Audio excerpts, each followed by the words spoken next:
Hello guys, life അപ്ഡേറ്റ്സിന്റെ 100ാം ദിവസത്തിലേക്ക് ഇനി വെറും 10 ദിനങ്ങൾ കൂടി മാത്രം കൂടെ നിൽക്കുന്ന എല്ലാവരോടും സ്നേഹം അറിയിക്കുന്നു. ഓക്കെ, ചമതപ്പൂ വരച്ചാണ് ഇന്നത്തെ ദിവസം തുടങ്ങിയത്. സമയം 10 മണി കഴിഞ്ഞിരിക്കുന്നു. ഈ കാണുന്ന വൈറ്റ് സ്പേസ് ബാക്ക്ഗ്രൗണ്ട് പോലെ തന്നെ ആക്കിയെടുക്കലാണ് ഇനി അടുത്ത ടാസ്ക്. ഇതൊക്കെ വേറെ കുറച്ച് ആൾക്കാർ ചെയ്ത വർക്കാണ്. പച്ചയും മഞ്ഞയും നീലയും കറുപ്പൊക്കെ എടുത്ത് അണ്ണം പരിപാടി തുടങ്ങി. ഈ പ്രോസസ്സ് ഭയങ്കര ബോറിംഗ് ആണ്. വേറെ ആരൊക്കെയോ ചെയ്ത് വെച്ച വർക്കിന്റെ മുകളിൽ ഒട്ടും ക്രിയേറ്റീവ് അല്ലാത്ത സംഭവം ചെയ്യുമ്പോൾ ഉണ്ടാകുന്ന സ്വാഭാവികമായ മടുപ്പ്. ബാക്ക്ഗ്രൗണ്ടിലെ കളറിനോട് ഏകദേശം മാച്ചിങ് ആകുന്ന രീതിയിലൊക്കെ അടിച്ചു വെച്ചു. ഒരു പില്ലർ, 2 പില്ലർ, അങ്ങനെ നിൽക്കുമ്പോഴാണ് ബൈനോക്കുലർ കിട്ടിയത്. പിന്നെ അത് വെച്ച യുദ്ധം. ബൈനോക്കുലർ കൈ കിട്ടിയ ഒരു പൂച്ചക്കാളിയെ പോലും കാണുന്നില്ല. അല്ലാത്ത സമയത്ത് ഇവിടെ കിളികളുടെ പെരുന്നാളാണ്. പിന്നെ ഒരു പൂ വെച്ച് അഡ്ജസ്റ്റ് ചെയ്തു. അത് കഴിഞ്ഞ് ബാക്ക് ടു വർക്ക്. മൂന്നാമത്തെ പില്ലറും പെയിന്റ് അടിച്ചിട്ട് ഉച്ചയായപ്പോൾ ബത്തക്ക ബ്രേക്ക് എടുത്തു. പിന്നെ ലഞ്ചും കഴിച്ചൊരു മയക്കവും കഴിഞ്ഞ് 4 മണിയായപ്പോൾ പുറത്തേക്ക് ഇറങ്ങി. അപ്പോൾ നന്ദ സാർ പറഞ്ഞു പുറത്തെ വോൾ അടിക്കാൻ വേണ്ടി കളർ മിക്സ് ചെയ്ത് കൊടുക്കാൻ. ഈ ബക്കറ്റൊക്കെ തുറക്കാൻ വല്ലാത്തൊരു വാടാണ്. ഇന്ന് കഴിച്ച ഫുഡിന്റെ എല്ലാ എനർജി ഇവിടെ തീർന്നു. നീല കളർ വേണ്ടതുകൊണ്ട് സ്റ്റെയിനർ ഒഴിച്ച് മിക്സാക്കി കളർ ഉണ്ടാക്കിയെടുത്തു. ഇതൊക്കെ അവരടിച്ചോളൂ. അണ്ണം ബൈനോക്കുലർ എടുത്ത് പക്ഷി നിരീക്ഷണത്തിന് ഇറങ്ങി. കിളികളെല്ലാം ബൈനോക്കുലർ കാണുമ്പോൾ പറക്കലാണ്. ദേ സോപ്പുക. ഇത് മാത്രമേ അനങ്ങാതെ നിൽക്കുന്നുള്ളൂ. കുറച്ചു നേരം അവിടെ അങ്ങനെ നിന്നിട്ട് മുകളിലേക്ക് കയറി. അപ്പോഴാണ് നന്ദ സാർ പറയുന്നത് ഇവിടെ അടുത്തൊരു അമ്പലത്തിൽ വെള്ളാട്ട് നടക്കുന്നുണ്ടെന്ന്.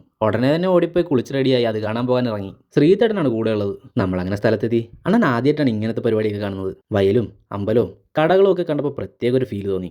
അവിടെ അങ്ങനെ കറങ്ങിയൊക്കെ നടന്നപ്പോൾ താലപ്പൊലി വരുന്നു. സംഭവമൊക്കെ ഉണ്ട്. ചെക്കന്മാരൊക്കെ ഒരേ പൊളി. താലപ്പൊലി കഴിഞ്ഞപ്പോൾ പിള്ളേരുടെ കൈകൊട്ടി കളി തുടങ്ങി. അതൊക്കെ കണ്ട് അവിടെ നിന്ന് കുറച്ച് കഴിഞ്ഞപ്പോൾ വിശക്കാൻ തുടങ്ങി. അപ്പോഴാണ് അറിഞ്ഞത് അവിടെ അന്നദാനം നടക്കുന്നുണ്ടെന്ന്. വിഭവ സമൃദ്ധമായ അന്നദാനം. പായസം ഉണ്ടായിരുന്നു. അപ്പോൾ അവിടെ വെള്ളാട്ട് തുടങ്ങി. കുട്ടിച്ചത്തിന്റെ വെള്ളാട്ടാണ്. ഇതൊക്കെ ആദ്യത്തെ എക്സ്പീരിയൻസ് ആയതുകൊണ്ട് നല്ലപോലെ എൻജോയ് ചെയ്തു. അപ്പോഴാണ് രണ്ട് ചേട്ടന്മാരുന്ന് അടുത്ത ദൈവത്തിനുള്ള കുരുത്തറ സെറ്റാക്കുന്നത് കണ്ടത്. ഇതൊക്കെ ചെയ്യുന്നത് കാണാൻ തന്നെ ഒരു അരങ്ങാണ്. അണ്ണൻ അവിടെ നിന്ന് കുറേ നേരം അത് കണ്ടു. എന്നിട്ട് പരിപാടി കാണാൻ പോയി. ഗാനമേളയാണ്. അപ്പോഴേക്കും മഹേഷ് ഏട്ടനും സുജേഷും എത്തി. ചെക്കന്മാരൊന്നും ഒരു രക്ഷയില്ല. ഒരാൾക്ക് തന്നെ തുള്ളാൻ വേണം 10 സെന്റ് സ്ഥലം.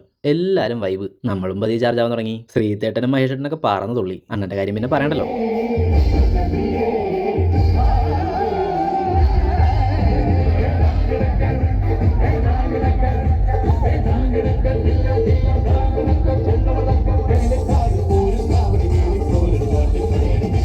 ഈ മേളങ്ങളെല്ലാം കഴിഞ്ഞപ്പോൾ സമയം 1 മണി കഴിഞ്ഞു. നമ്മളവിടേക്കാണെങ്കിൽ ഒരു 10 മണി കഴിയുമ്പോൾ തന്നെ എല്ലാം പൂട്ടിക്കെട്ടി വീട്ടിൽ പോയിക്കൊള്ളാൻ പറയും. നമ്മളവിടെ നിന്ന് ഇറങ്ങിയപ്പോഴാണ് ഭഗവതിയുടെ വെള്ളാട്ട് തുടങ്ങിയത്. പിന്നെ അവിടെ നിന്ന് അതും കണ്ടു. ആ ചാരി വെച്ചേക്കുന്ന സംഭവം വേറെ ഏതോ കോലത്തിന് വേണ്ടിയിട്ടുള്ളതാണ്. അണ്ണൻ അതിൻ്റെ പേരറിയില്ല. അതൊക്കെ കാണണമെന്ന് നല്ല ആഗ്രഹം ഉണ്ടായിരുന്നു. പക്ഷേ തുടങ്ങാൻ വെളുപ്പിനാകുമെന്ന് പറഞ്ഞുകൊണ്ട് കാണാൻ നിന്നില്ല. പിന്നെ ഓരോ മാങ്കോപരം കഴിച്ചിട്ട് ഐബിയിലേക്ക് വെച്ച് പിടിച്ചു. ഉള്ളത് പറയാലോ, വണ്ടിയിലാണെങ്കിലും ഈ ആനക്കാട്ടിൽ കൂടി പോകുമ്പോൾ ഉള്ളിൻ്റെ ഉള്ളിലൊരു പേടിയുണ്ട്.